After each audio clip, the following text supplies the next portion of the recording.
క్రీస్తు పేర శుభములు వందనములు తెలియజేసుకుంటూ, మానవ జీవితంలో మనిషి ఎదిగిన తర్వాత వివాహము, ఆ తర్వాత ఒక కుటుంబం అనేది మానవ జీవితంలో చాలా ప్రాముఖ్యమైనది. మనం పిల్లవాడుగా ఉన్నప్పుడు ఒక కుటుంబంలో ఒక సభ్యుడిగా ఉంటాం.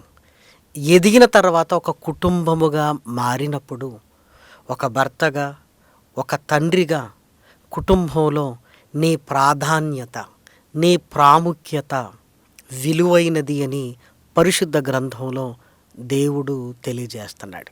అందుకే యవన కాలములో ఇష్టానుసారంగా తిరుగుతూ ఏం కాదులే అన్నట్లుగా మన జీవితం ఉండటానికి వీలు లేదు. వివాహమైన తరువాత నీ జీవితంలోనికి ఒక భార్యగా ఒక స్త్రీమూర్తి వచ్చిన తరువాత, పిల్లలు కలిగిన తర్వాత ఒక కుటుంబ యజమానుడిగా చాలా చక్కగా నీ కుటుంబాన్ని ముందుకు తీసుకొని వెళ్ళవలసిన అవసరత ఎంతైనా ఉన్నది. కాబట్టి ఈ రెండో భాగంలో కీర్తనల గ్రంథము 128వ అధ్యాయాన్ని మనం ధ్యానిస్తున్నాం. 2వ వచనాన్ని చూసినప్పుడు భార్య పిల్లలను గురించి దేవుడు మనతో మాట్లాడుతున్నట్లుగా లేఖనాలలో మనం చూడగలం.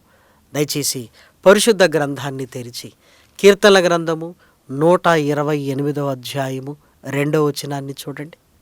నిశ్చయముగా నీవు నీ చేతుల కష్టార్జితమును అనుభవించెదవు, నీవు ధన్యుడవు, నీకు మేలు కలుగును. నీ లోగిట నీ భార్య ఫలించు ద్రాక్షవల్లి వలె ఉండును, నీ భోజనపు బల్ల చుట్టూ నీ పిల్లలు ఒలీవ మొక్కల వలె ఉందురు. యెహోవా యందు భయభక్తులు గలవాడు ఈలాగు ఆశీర్వదింపబడును. 3-4 వచనాలను జాగ్రత్తగా చూడగలిగితే నీకు మేలు కలుగును అంటున్నాడు. ఆ మేలేంటి? తరువాత వచనాన్ని ధ్యానించగలిగితే నీ భార్య ఫలించు ద్రాక్షవల్లి వలె ఉండును, నీ పిల్లలు నీ భోజనపు బల్ల చుట్టూ ఒలీవ మొక్కల వలె ఉందురు. ఇవన్నీ ఎవరికో తెలుసా? యెహోవా యందు భయభక్తులు కలిగిన వాడికి సుమ. ఈ 2 విషయాలను ఆలోచించగలిగితే భార్య, పిల్లలు. ఒక యవన కాలంలో ఉంటున్న ఒక వ్యక్తికి తన చదువులు, విద్యాభ్యాసం పూర్తవుతున్నప్పుడు వివాహాన్ని గురించిన ఆలోచన తల్లిదండ్రులు కలిగి ఉంటారు. యవన కాలంలో ఉంటున్న పిల్లలకు కూడా వివాహాన్ని గురించిన ఆలోచన కలుగుతుంది. మరి దేవుని మీద ఆధారపడుతున్నారా? టెక్నాలజీ పెరిగింది, సోషల్ మీడియా ప్రభావం వల్ల వివాహం అనగానే మా వివాహము మా ఇష్టము అన్న ధోరణి ఈరోజు యువతలో మనకు కనపడుతుంది. నా పెళ్ళి నా ఇష్టం అంటే తల్లిదండ్రుల ప్రమేయం అవసరం లేదు, నా జీవిత భాగస్వామిని నేనే చూసుకుంటాను, మా అభిరుచులు కలవాలి అని రకరకాలుగా వారి జీవితపు పట్ల వారే నిర్ణయాలు తీసుకునేటట్లుగా మాట్లాడటం మనందరికీ తెలుసు. కానీ ఏమవుతున్నాయి ఆ వివాహాలు? ప్రేమలు కాస్త పెళ్ళిళ్ళు జరిగిన తర్వాత ఆ ప్రేమలు తగ్గిపోయి కోర్టులకు ఎక్కుతున్నవారు బోళ్ళంతమంది ఉన్నారు. మా ఇద్దరికి సరిపోవట్లేదండి, సర్దుకోలేకపోతున్నాం, నీ జీవితం నీది, నా జీవితం నాది అన్నట్లుగా, ఎవరి అభిప్రాయాలు వారివే అన్నట్లుగా ఈరోజు చాలామంది ఎడమకం పెడమొహంలా ఉంటూనే ఉన్నారు. తల్లిదండ్రులు కేవలం పెళ్ళి చేయడానికి మాత్రమే కాదు, వివాహ బంధములోనికి నీ అవసరతలను గుర్తించి దేవుని మీద ఆధారపడుతూ నిన్ను వివాహ బంధములోనికి తీసుకొని వెళ్ళగలిగే ప్రాముఖ్యత కలిగిన వారు అమ్మా నాన్న కదా ఈ లోకములోనికి మనల్ని తీసుకొని వచ్చింది. అలాంటప్పుడు వివాహం అన్నప్పుడు, మరొక దశ అన్నప్పుడు తల్లిదండ్రుల అవసరత లేదు అని నువ్వు ఎలా అనుకోగలవు? కొన్నిసార్లు మనకేం కావాలో మనకే తెలియదు, కానీ మనకేం కావాలో మన కన్న తల్లిదండ్రులకు తెలుసు. చిన్ననాటి నుంచి మన ఇష్టాలను, మన కష్టాలను, మన సంతోషాలను, మన దుఃఖాలను, మన మనస్తత్వాన్ని, ఏ పరిస్థితులలో మనం ఉండగలమో మన కన్న తల్లిదండ్రుల కంటే ఎవరికి తెలుసు? వివాహ బంధంలోనికి రాగానే వారి ఇష్టాలను పక్కన పెట్టి మీకేం తెలియదు అన్నట్లుగా మన జీవితాన్ని మనమే బాగు చేసుకోగలమన్న ధీమా ఈరోజు యువతలో కనబడుతుంది ప్రియమైన దేవుని పిల్లలారా. కానీ నీకు మేలు కలుగునట్లు అని 3-4 వచనాల ఆ ప్రారంభాన్ని మనం జాగ్రత్తగా చూడగలిగితే, నీకు మేలు కలుగునట్లు ఏం మేలు కలగాలి అని లేఖనాలలోనికి వెళ్ళి మనం చూడగలిగితే, సామెతల గ్రంథము 18వ అధ్యాయము 22వ వచనాన్ని దయచేసి చూడండి. భార్య దొరికిన వానికి మేలు దొరికెను, అట్టివాడు యెహోవా వలన అనుగ్రహము పొందినవాడు. భార్య దొరికిన వానికి మేలు అంటున్నాడు. నీకు మేలు కలుగును అంటే నీ యవన ప్రాయములో దేవుని మీద ఆధారపడుతున్నప్పుడు, దేవుని వలన అనుగ్రహము పొందినప్పుడు భార్యగా దేవుడే నీ జీవితంలోనికి ఒక అమ్మాయిని తీసుకుని వస్తాడు. దీనికి యెహోవా వలన అనుగ్రహము పొందవలసిన అవసరత ఉందా అని ఒకవేళ మీరు ఆలోచించగలిగితే, ఖచ్చితంగా దేవుడే అనుగ్రహించాలి. ఎందుకని ఆలోచిస్తున్నారా? లేఖనాలలో మీరు చూడండి. ప్రసంగి గ్రంథము 7వ అధ్యాయము 28వ వచనం. అదేదనగా 1000 మంది పురుషులలో నేనొకరిని చూచితిని గాని అంతమంది స్త్రీలలో ఒకతిను చూడలేదు. 1000 మంది పురుషులలో ఒకరిని చూశాను నేను, కానీ 1000 మంది స్త్రీలలో ఒకరిని నేను చూడలేదు అంటున్నాడు. దేని గురించి మాట్లాడుతున్నాడు చూస్తారా? ప్రసంగి గ్రంథము 7వ అధ్యాయము 26వ వచనాన్ని చూడండి. మరణము కంటే ఎక్కువ దుఃఖము కలిగించున్నది ఒకటి నాకు కనబడెను. అది వలల వంటిదై ఉరుల వంటి మనస్సును బంధకముల వంటి చేతులను కలిగిన స్త్రీ. దేవుని దృష్టికి మంచివారైన వారు దానిని తప్పించుకొందురు గాని పాపాత్ములు దాని వలన పట్టబడుదురు. దేవుని దృష్టికి మంచివారు దేవుని అనుగ్రహము వలన తప్పించబడతారు. పాపాత్ములైతే ఆ వలల వంటి ఉరుల వంటి స్త్రీ వల్ల పట్టుబడతారు అని వ్రాయబడింది. ఇప్పుడు ఆలోచించండి. 1000 మంది పురుషులలో ఒకరిని చూశాను కానీ నేను స్త్రీలలో చూడలేదు అంటే ఖచ్చితంగా దేవుడు నీ జీవితములోనికి భార్యగా నీకు మేలు కలుగునట్లుగా ఆయన అనుగ్రహించాలి. అది ఎప్పుడు జరుగుతుంది? యవన కాలములో భయభక్తులు కలిగి ఉన్నప్పుడు. వివాహము తర్వాత జీవితము మారిపోతుంది. ఏమండి, చక్కటి భార్య నీ జీవితంలోనికి వచ్చినప్పుడే కదా ఒక కుటుంబముగా, ఆనందముగా, సంతోషముగా నీ ఉండగలవు. ఆ విషయంలో దేవుని మీద ఆధారపడవలసిన మనం ఈరోజు చదువులు పెరిగేసరికి తల్లిదండ్రుల మాటను కాదంటూ వారి ఇష్టాలు, వారి కష్టాలు మాకే తెలుసు అనుకుంటూ ఎంతోమంది యవన జీవితాలు వివాహము తర్వాత కృంగుబాటులోనికి వెళ్ళిపోతున్నాయి. నువ్వు భయభక్తులు కలిగి దేవుని త్రోవలయందు నువ్వు నడవగలిగితే, వివాహ విషయంలో దేవుని మీద ఆధారపడితే ఖచ్చితంగా దేవుడు మేలు కలిగిస్తాడు. సుబుద్ధి కలిగిన భార్య యెహోవా ఇచ్చు దానము అని రాయబడింది. ఆలోచించండి. కాబట్టి యవన కాలములో ప్రతి పురుషుడు వివాహ విషయంలో దేవుని మీద ఆధారపడాలి. భయభక్తులు కలిగి నువ్వు నడుచుకున్నట్లయితే దేవుడి అనుగ్రహాన్ని బట్టి నీకు మేలు కలుగుతుంది. ఆ తరువాత నీ భార్య ఫలించు ద్రాక్షవల్లి వలె ఉంటుంది. వివాహము జరిగిన తర్వాత పిల్లలే కదా సంతోషం. వివాహానికి మూలం ఒక కుటుంబం అయితే ఆ కుటుంబంలో పిల్లలు లేకపోతే నిజంగా ఎంత బాధగా ఉంటుందో ఆలోచించండి. బయటికి చెప్పకపోయినా ఎంతో బాధను అనుభవిస్తుంటాం పిల్లలు కలగకపోవటాన్ని బట్టి.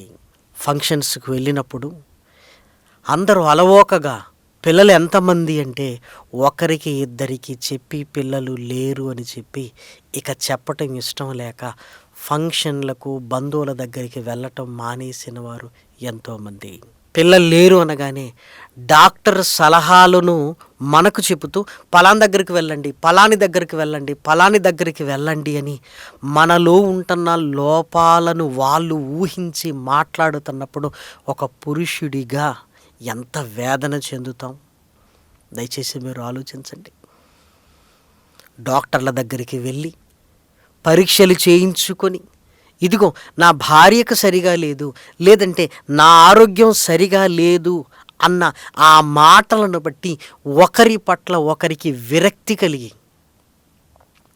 కలిగి ఏమండి కాపురాలు కష్టాలు కన్నీళ్ళ మధ్య కుమిలిపోతున్న పరిస్థితులు ఈరోజు అనేక కుటుంబాల మధ్య ఉన్నవి ప్రియమైన దేవుని పిల్లలారా. కానీ డాక్టర్ దగ్గరికి వెళ్ళాలి అన్న ఆలోచన కలిగిందే తప్ప దేవుడి దగ్గరికి రావాలన్న ఆలోచన రాలేదు. చూడండి, మనిషికి ఏ కష్టం వచ్చినా మనిషే జ్ఞాపకం వస్తాడు. రాజులను నమ్ముకొనుట కంటే యెహోవాను ఆశ్రయించుట మేలు. డాక్టర్లను నమ్ముకోవటం కంటే యెహోవాను ఆశ్రయించుట మేలు. ఇదిగో దేవుడు మనతో మాట్లాడుతున్నాడు. నీవు ఆశీర్వదింపబడతావు, నీ భార్య ఫలించు ద్రాక్షవల్లి వలె ఉంటుంది అని మనతో ఎందుకు మాట్లాడుతున్నాడు అనగా పురుషులతో. ఒక కుటుంబ యజమానుడిగా నువ్వు భయభక్తులు కలిగి ఆయన వైపు నడవగలిగితే దేవుడు పిల్లల్నిస్తాను అంటున్నాడు. కీర్తనలు 127వ అధ్యాయంలో గర్భఫలము యెహోవా ఇచ్చు బహుమానము అంటున్నాడు కదా. ఆ బహుమానము కొరకు ఒక కుటుంబ యజమానుడిగా ఆయన వైపు నువ్వు చూస్తున్నావా? చాలామంది గర్భఫలము కొరకు ప్రార్థన చెయ్యండి అన్నప్పుడు స్త్రీలు మాత్రమే ప్రార్థన చేసుకుంటుంటారు. అంటే పురుషులకు ప్రార్థన అవసరత లేదా? ఇక్కడ పురుషుడితో దేవుడు మాట్లాడుతున్నాడు. నీ భార్య ఫలించాలి అంటే నీవు భయభక్తులు కలిగి నా త్రోవల యందు నడవాలి. భార్యను దేవాలయానికి పంపించి పురుషులు మాత్రం లోకంలో పాపాల చుట్టూ తిరిగితే గర్భఫలాలు వస్తాయా? నీ గర్భఫలము కొరకు మాట్లాడుతున్నప్పుడు మనం ఎలాంటి లాజిక్స్ మాట్లాడుతామో తెలుసా? మరి పలాని వాళ్ళు దేవుణ్ణి నమ్మలేదు కదా, వాళ్ళకు దేవుడు గర్భఫలాన్ని ఇవ్వలేదా అంటాం. నీ గురించి మాట్లాడుతున్నప్పుడు ఎదుటి వాళ్ళని గురించి ఎందుకు నువ్వు పోల్చుకుంటున్నావు? గర్భఫలం నీకు రావాలి కదా. దేవుడు నీతో ఏం మాట్లాడుతున్నాడో దాన్ని వెనక లోకంలో పలాని వాళ్ళకని ఈ వితండవాదాన్ని మనం ముందు పెట్టుకుంటాం. కానీ నేను భయభక్తులు కలిగి ఉంటే నా భార్య ఫలించు ద్రాక్షవల్లి వలె ఉంటుంది అని దేవుని మాటలకు ఆ లోబడే మనసు మనకు వస్తుందా? లేఖనాలలోనికి వెళ్ళి చూడగలిగితే జకర్యా ఎలిజబెతులు ఇద్దరు ముసలివాన్రు, గర్భఫలము లేదు, గొడ్రాలని పిలువబడుతుంది ఎలిజబెత్. కానీ భయభక్తులు కలిగి ఉన్నారు. భయభక్తులు కలిగి ఉన్న వారి జీవితంలో బాప్తీసమిచ్చి యోహాను గారు జన్మించారన్న సంగతి మనకు తెలుసు. జకర్యా ఎలిజబెతులు భయభక్తులు కలిగి ఉన్నందున ముసలితనమున చిగురించినట్లుగా ఎలిజబెత్ ముసలితనమున కుమారుణ్ణి కన్నది. ప్రేమన దేవుని పిల్లలారా, దేవుని దగ్గర నుంచి ఆ బహుమానాన్ని మనం ఎందుకు పొందుకోకూడదు? ఆ బహుమానము కొరకు మనం భయభక్తులు కలిగి ఎందుకు నడవకూడదు? ఒక్కసారి మీరు ఆలోచించండి. డాక్టర్ దగ్గరికి వెళ్ళి వారు చెప్పినవన్నీ చేస్తుంటాం కదా. ఒక డాక్టర్ చెప్పింది చేసినప్పుడు లేని సిగ్గు దేవుని దగ్గరకు వచ్చి భయభక్తులు కలిగి ఉండటంలో ఏముంది చెప్పండి? చాలామంది దేవుని సన్నిధికి వచ్చి ప్రార్థన చేయించుకోవడానికి సిగ్గుపడుతుంటారు. మరి డాక్టర్ దగ్గరికి వెళ్ళినప్పుడు సిగ్గు అవసరం లేదా? దేవుని దగ్గరికి నువ్వు రాగలిగితే నీ భార్య ఫలించు ద్రాక్షవల్లి వలె ఉంటుంది అన్నాడు. దయచేసి మీరు చూడండి, పరిశుద్ధ గ్రంథంలో వ్రాయబడిన ఆ చక్కటి మాట. లూకాసు వార్త 1వ అధ్యాయము 6వ వచనం. వీరిద్దరూ ప్రభు యొక్క సకలమైన ఆజ్ఞల చొప్పునను న్యాయ విధుల చొప్పునను నిరపరాధులుగా నడుచుకొనుచు దేవుని దృష్టికి నీతిమంతులై ఉండిరి. దేవుని దృష్టికి నీతిమంతులై ఉన్నారు. ముసలితనమున గర్భఫలాన్ని వీరు పొందుకున్నారు. ఆయనే బాప్తిస్మిచ్చు యోహాను గారు. అబ్రహాము, శారా ఇద్దరు దేవుని మార్గమందు నడుస్తున్నవారు, విశ్వాసాన్ని కలిగిన వారు. వారి జీవితంలో దేవుడు కలగజేసుకోలేదా? ఆదికాండములో 21వ అధ్యాయము 1లో మీరు చూడగలిగితే, పరీక్షింపబడిన మీదట అంటే వాగ్దానము చేసిన ఆ తరువాత, ఆ వాగ్దానము కొరకు విశ్వాసము కలిగిన వారై ఎదురు చూస్తున్నప్పుడు దేవుడు శారా గారిని దర్శించినట్లుగా లేఖనాలలో వ్రాయబడింది.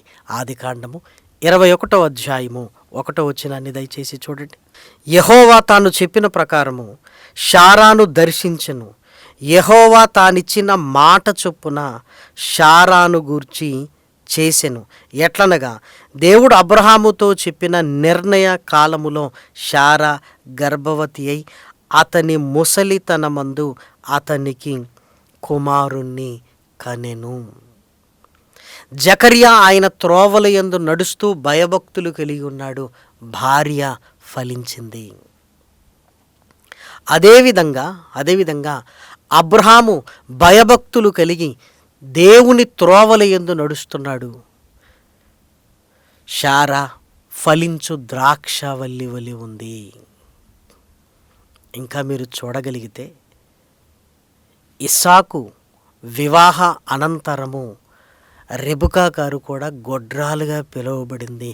అప్పుడు ఇస్సాకు ప్రార్థన చేస్తున్నట్లుగా లేఖనాలలో మనం చూడగలం. ప్రేమన దేవుని పిల్లలారా, ఆదికాండము 25వ అధ్యాయము 21వ వచనం. ఇస్సాకు భార్య గొడ్రాలు గనుక అతడు ఆమె విషయమై యెహోవాను వేడుకొనెను. యెహోవా అతని ప్రార్థన వినను గనుక అతని భార్య అయిన రెబెకా గర్భవతి ఆయను. ఇస్సాకు ఆయన త్రోవల యందు నడుస్తున్నాడు, భయభక్తులు కలిగి ఉన్నాడు. అతని భార్య అయిన రెబెకా గారు ఫలించు ద్రాక్షవల్లి వలె ఉంది. అది మాత్రమే కాదు, పిల్లలు కలిగిన తర్వాత ఆ కుటుంబంలో ఆనందము. నీ భోజనపు బల్ల చుట్టూ నీ పిల్లలు ఒలీవ మొక్కల వలె ఉందరు. ఫ్లవర్ వాజ్ ఎంత అందంగా కనపడుతుందో, మన పిల్లలు ఒక కుటుంబముగా కూర్చున్నప్పుడు ఎంత అందముగా కుటుంబం కనపడుతుంది. నీ పిల్లలు పెరిగి పెద్దవాళ్ళు అవుతూ నీ సమక్షంలో నీ భోజనపు బల్ల చుట్టూన్న వారు ఉన్నప్పుడు కలిగే ఆనందం మాటల్లో చెప్పగలమా? దయచేసి మీరు ఆలోచించండి. ఇదంతా ఎప్పుడు? భయభక్తులు కలిగి ఉన్నప్పుడు. ఈరోజు పిల్లలు, తల్లిదండ్రులు ఎవరి రూములలో వారు, ఎవరి మొబైల్స్ వాళ్ళకి, ఎవరు ఎప్పుడు వస్తున్నారో ఎప్పుడు వెళుతున్నారో తెలియని పరిస్థితి. ఒకే ఇంట్లో ఉన్న కనీసం 5-10 నిమిషాలు కూర్చొని మాట్లాడలేని స్థితి. నీ భోజనపు బల్ల చుట్టూ నీ పిల్లలందరూ కూర్చొని దేవునికి ప్రార్థన చేసుకుంటూ ఒక కుటుంబ గృహ కూడికను కలిగి ఉంటే ఎంత సంతోషం. భోజనానికి బయటికి వెళ్ళి డిన్నర్ల కొరకు బయటికి వెళుతుంటారు, కానీ నీ ఇంట్లో ఒక ప్రార్థనా కూడికను కలిగి ఉండి సంతోషముతో నీ పిల్లలతో ఉండగలిగే భాగ్యం ఎంత గొప్పదో ఆలోచించండి. దేవుడిచ్చే ఆనందం హృదయ ఆనందము. మనం తెచ్చుకునేది, కోరుకునేది డబ్బుతో ముడిపడి ఉన్నవి. అవి నిజమైనవి కావు. కాబట్టి నీ భార్య ఫలించాలి, నీ పిల్లలు నీ భోజనపు బల్ల చుట్టూ ఒలీవ మొక్కల వలె ఉండగలిగితే ఒక కుటుంబ యజమానుడిగా అంతకంటే సంతోషమే ఉంటుంది చెప్పండి. యాకోబు గారి జీవితంలో మనం చూడగలిగితే ఒంటరిగా వెళ్ళాడు, అక్కడ వివాహము చేసుకున్నాడు. లాబాను మోసాన్ని బట్టి ముందుగా లేయాను వివాహం చేసుకొని రాహేలుని వివాహం చేసుకున్నాడు. ఒంటరిగా వెళ్ళినవాడు ఆ తర్వాత పిల్లలతో, అంటే నిజంగా ఆలోచించండి, యాకోబు గారు భోజనపు బల్ల చుట్టూ పిల్లలు సందడి చేస్తున్నప్పుడు ఎంత సంతోషము. అంటే ఈ విషయం కూడా యాకోబు గారి జీవితంలో నెరవేరింది అన్నట్లుగా మనం చూస్తున్నాం ప్రేమన వారలారా. ఎంత సంతోషం. యాకోబు గారి పిల్లలే ఇశ్రాయేలీల చరిత్ర. ఇశ్రాయేలీలు అనగా ఆ పదం వినగానే యాకోబు గారు ఎంత గొప్పవాడు అన్న ఆలోచన కలుగక మానుతుందా? ఇశ్రాయేలీల చరిత్ర నేటికి ప్రపంచ పటంలో కనబడుతుంది అంటే ఈ పిల్లలందరూ యాకోబు భోజనపు బల్ల చుట్టూ ఉన్నప్పుడు యాకోబు గారికి ఎంత సంతోషము. యాకోబు గారు కూడా రాహేలుకు పిల్లలు లేకపోవటాన్ని బట్టి ఇదిగో నాకు గర్భఫలాన్ని ఇవ్వు అన్నప్పుడు యాకోబు గారు చెప్పిన మంచి మాట, నేను దేవునికి ప్రతిగా ఉన్నానా? దేవునికి ప్రతిగా ఉన్నానా అంటే దేవుడు ఇవ్వాలి కదా అంటున్నాడు. ఇప్పటికైనా ఆలోచించి గర్భఫలము దేవుడు ఇవ్వాలి, అంతేకాదు పిల్లలు ఆరోగ్యముతో ఎదుగుతూ కుటుంబం సంతోషంగా ఉండాలి అంటే దేవుని యందు ఉంటేనే తప్ప దేవుడు లేని కుటుంబం ఆనందంగా ఉండలేదు ప్రియమైన దేవుని పిల్లలారా.